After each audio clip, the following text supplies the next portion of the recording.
گزشتہ خطبہ جمعۃ المبارک میں اسلام کے ایک عظیم کمانڈر سپہ سالار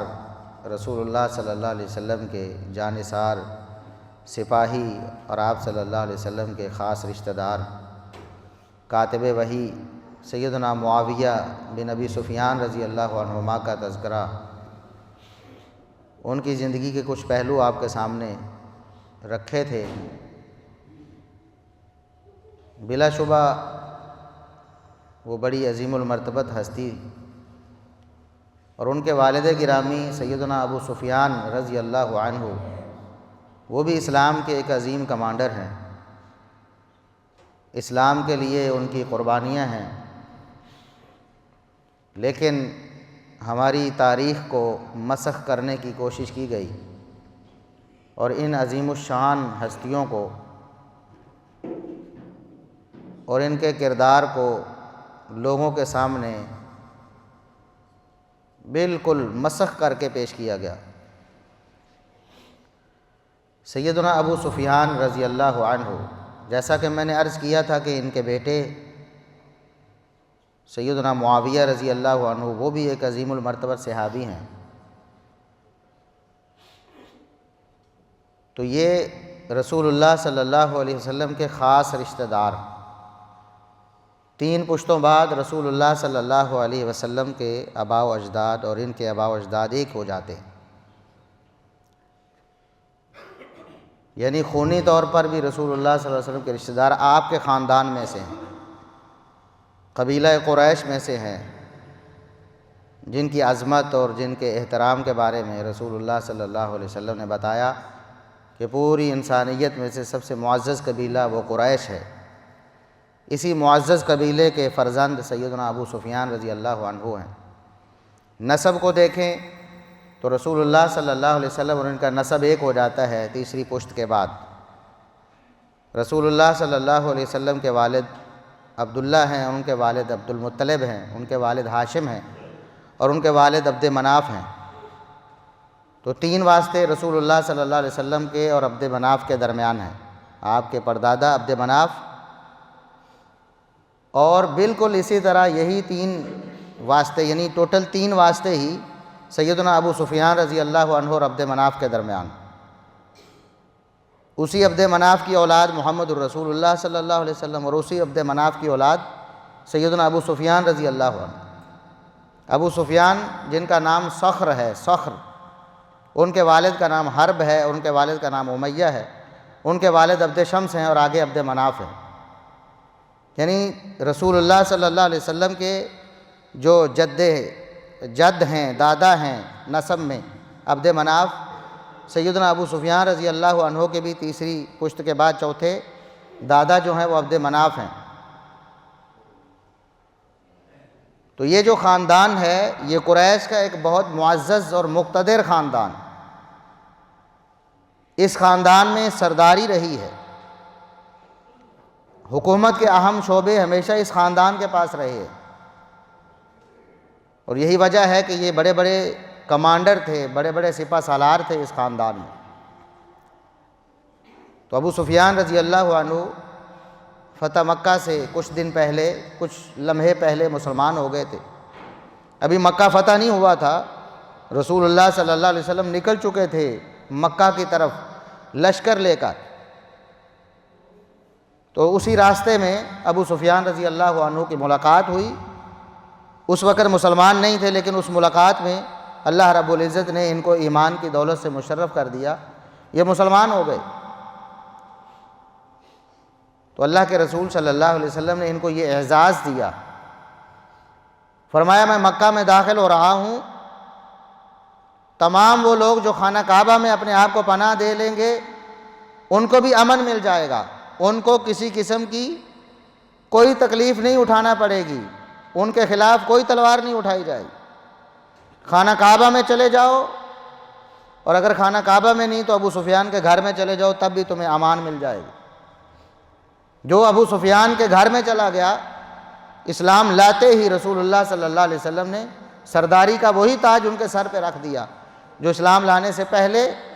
کفر کی حالت میں ان کے سر پر تھا۔ اس لیے رسول اللہ صلی اللہ علیہ وسلم نے فرمایا خیارہم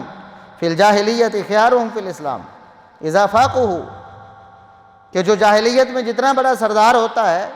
جب وہ مسلمان ہو جاتا ہے اور دین سیکھ لیتا ہے اتنی ہی بڑی سرداری اللہ اسلام میں اسے نصیب کر دیتا ہے، اتنی ہی بڑی سرداری اسلام میں نصیب کر دیتا ہے۔ تو جس طرح یہ کفار کے سردار اور سربراہ رہے تھے، غزوہ احد میں یہی ابو سفیان رضی اللہ عنہ کفار کی طرف سے سردار اور سربراہ تھے، ان کے سربراہی میں وہ غزوہ ہوا تھا، کفار کے لشکر ان کی سربراہی میں نکلے تھے۔ جب مسلمان ہوئے اسی طرح سرداری کا وہی تاج اللہ اور اس کے رسول صلی اللہ علیہ وسلم نے ان کے سر پہ رکھ دیا کہ اب آپ مسلمانوں کے سردار، اب آپ صحابہ کے سردار ہیں۔ جو آپ کے گھر میں داخل ہو جائے گا، جس طرح خانہ کعبہ میں داخل ہونے والا پرامن ہے، اس کو امان مل جائے گی، اسی طرح ابو سفیان رضی اللہ عنہ کے گھر میں داخل ہونے والے کو بھی امان مل جائے گی۔ یہ اللہ کے رسول صلی اللہ علیہ وسلم نے ان کو شرف دیا، اور ان کا رسول اللہ صلی اللہ علیہ وسلم کا قریبی رشتہ دار ہونا سب لوگوں کو معلوم تھا، اور زبان زد عام تھا، ساری دنیا کو معلوم تھا کہ یہ رسول اللہ صلی اللہ علیہ وسلم کے قریبی رشتہ دار ہیں۔ صحیح بخاری کی حدیث ہے، ہرقل کے دربار میں جب یہ قافلہ پہنچا تو ہرقل نے چاہا کہ یہ قریش کے کچھ لوگ آئے ہیں، میں ان سے معلوم کروں کہ ان کے ہاں جو شخص نبوت کا دعویٰ کرتا ہے وہ شخص کیسا ہے، اس کا دعویٰ کیا ہے، اس کی حقیقت کیا ہے، کیونکہ ابھی تک تو دور سے سنا ہے، یہ لوگ چونکہ اس کے علاقے سے آئے ہیں اور اس کے رشتہ دار ہیں، تو میں ان سے پوچھتا ہوں، یہ ہمیں صحیح خبر بتائیں گے اس شخص کے بارے میں جو نبوت کا دعویٰ کرتا ہے۔ اور اس وقت صحیح بخاری کے الفاظ ہیں، ہرقل نے کہا ایکم اقرب نسبا بہذا الرجل الذی یزعم انہ نبی، قریش کے قافلے والوں، تم میں سے سب سے زیادہ اس شخص کا قریبی کون ہے، سب سے قریبی رشتہ دار کون ہے اس شخص کا جو نبوت کا دعوے دار ہے، یعنی محمد الرسول اللہ صلی اللہ علیہ وسلم کا سب سے قریبی نسبی رشتہ دار، خونی رشتہ دار کون ہے تم میں سے؟ تو فقال ابو سفیان انا اقربہم نسبا، میں ان سب سے بڑھ کر رسول اللہ صلی اللہ علیہ وسلم کا رشتہ دار ہوں، یعنی جو شخص اس وقت تو مسلمان نہیں تھے، کہنے لگے کہ جو نبوت کا دعویٰ کرنے والا شخص ہے میرا بڑا قریبی رشتہ دار ہے۔ تو یہ رشتہ داری خونی رشتہ داری بھی تھی، بعد میں اسلامی رشتہ داری میں تبدیل ہوئی، اور اس کے بعد سسرالی رشتہ داری میں تبدیل ہوئی۔ سیدنا ابو سفیان رضی اللہ عنہ جب مسلمان ہوئے تو انہوں نے اللہ کے رسول صلی اللہ علیہ وسلم کو پیشکش کی کہ میری بیٹی ام حبیبہ ہے، مسلمان بھی ہیں، خوبصورت بھی ہیں، میں چاہتا ہوں کہ آپ سے میرا رشتہ اور قریبی ہو جائے، خونی رشتے اور اسلامی رشتے کے بعد ہماری جو رشتہ داری ہے وہ سسرالی رشتہ داری بھی بن جائے۔ تو رسول اللہ صلی اللہ علیہ وسلم نے فرمایا نعم ابو سفیان، آپ کی یہ پیشکش مجھے قبول ہے، میں آپ کی بیٹی ام حبیبہ سے نکاح کرتا ہوں۔ اور اس وقت وہ رسول اللہ صلی اللہ علیہ وسلم کے سسر بھی بن گئے، اتنی قریبی رشتہ داری ہے۔ اور بعض لوگ اپنی بدبختی کی وجہ سے، شقاوت کی وجہ سے وہ سیدنا ابو سفیان رضی اللہ عنہ پر طعن کرتے ہیں۔ سب سے بڑا اعتراض کہ وہ ساری زندگی مسلمانوں کی اور اسلام کی اور پیغمبر اسلام صلی اللہ علیہ وسلم کی مخالفت کرتے رہے، کافروں کی طرف سے سردار بن کر لڑائیاں کرتے رہے، تو آخر میں مسلمان ہو گئے فتح مکہ کے موقع پر۔ حالانکہ یہ کوئی طعن کی بات نہیں ہے، یہ تو شرف ہے، یہ اعزاز ہے۔ کیوں؟ اللہ کے رسول صلی اللہ علیہ وسلم نے بھی فرمایا ہے ان الاسلام یہدم ما کان قبلہ، اسلام پہلے کے جتنے بھی گناہ ہیں سب کو ختم کر دیتا ہے۔ جیسے ہی انسان مسلمان ہوا اس کے سارے گناہ ختم، کل عدم ہو گئے، ان کا ذکر بھی جائز نہیں ہے، گویا اس نے کیا ہی نہیں ہے۔ اور اس سے بڑھ کر اللہ رب العزت نے قرآن میں فرمایا الا من تاب وآمن وعمل عملا صالحا فاولئک یبدل اللہ سیئاتہم حسنات، جو شخص ایمان لے آتا ہے، پہلے حالت کفر میں ہے، ایمان لے آتا ہے، اللہ رب العزت سے اپنے گناہوں کی توبہ کر لیتا ہے جو اس سے حالت کفر میں جاہلیت میں ہوئے ہیں، اللہ رب العزت اس کی برائیوں کو بھی نیکیوں میں بدل دیتا ہے۔